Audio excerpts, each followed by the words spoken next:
Hello again, everybody.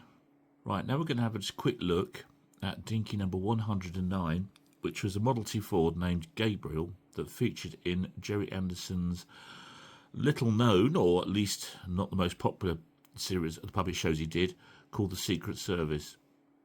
I'm sure that 99% of people watching this are going to know all about it already, but just in case of somebody who doesn't, The Secret Service was produced at the end of 1968 into 1969. It was only run for 13 episodes, screened on ATV, Granada and Southern, that's all, because it was, to put it mildly, strange. Lou Grade didn't like it. He saw a screening of a pilot episode by Gerry and decided to cancel it, and so it was just stopped after 13 episodes, which is a bit of a shame, because it was quite good fun actually, and sort of light-hearted sort of countryside adventure, slightly Avengers feel to it. But anyway, not here to talk about the series particularly. I'm sure it's all available on the internet. Of course, it is. Everything is these days. Whoops, so I could knock my light over. Right, so anyway, let's have a look at the car. Gabriel was a Model T Ford, as you can see, which was owned by the main man of the series, who was a Reverend Father Unwin, played by, of course, the famous actor Stanley Unwin. Now, here's an original box. No, it's not original box, so it's a reproduction box, of course, like all the others I seem to have. Dinky Toys, Gerry Anderson, The Secret Service, licensed Century 21 Merchandising Limited, etc.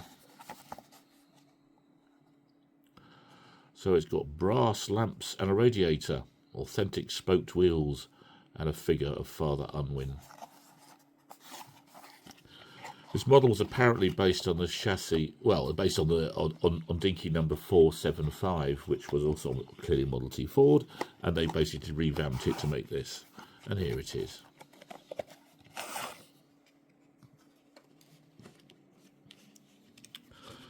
Right, let's just zoom out a little bit.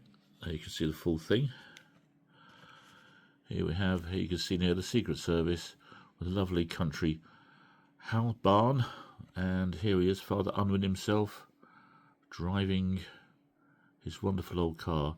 The car also appeared in UFO a couple of times, a year later, mostly in Harlington Straker Studios. Ed Bishop drove it at one point. So you can see a live action. It still exists, actually. It's nothing on the back. Okay, so here it is. Let's have a look. Oh, come on. Thank you. So here is Stanley Unwin driving it. Gabriel, as you can see, oh, that's better. Gabriel, let's turn it around. It's very nice little representation of Model T. It really is. It's a good little model, this. However, it doesn't really have any features because, well, what could you possibly have? Unlike all the other Anderson stuff, there was no rockets or capable of doing amazing things. This was just a vintage car. So there we are. So if you see that, Dinky Toys, Model T Ford, Meccano Limited, and something else that I can't. England. There we are.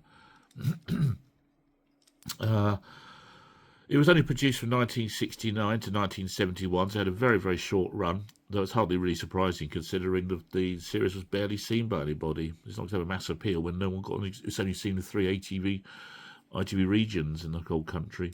But nonetheless, it's still quite a nice little model. There was just a couple of minor variations over the production run. You see the windshield here sometimes was brass like this one, sometimes it was a bit more golden colour along with the radiator as well, and the steering wheel was occasionally produced in yellow, which is probably a holdover from the previous 475 sort of standard Model T Ford.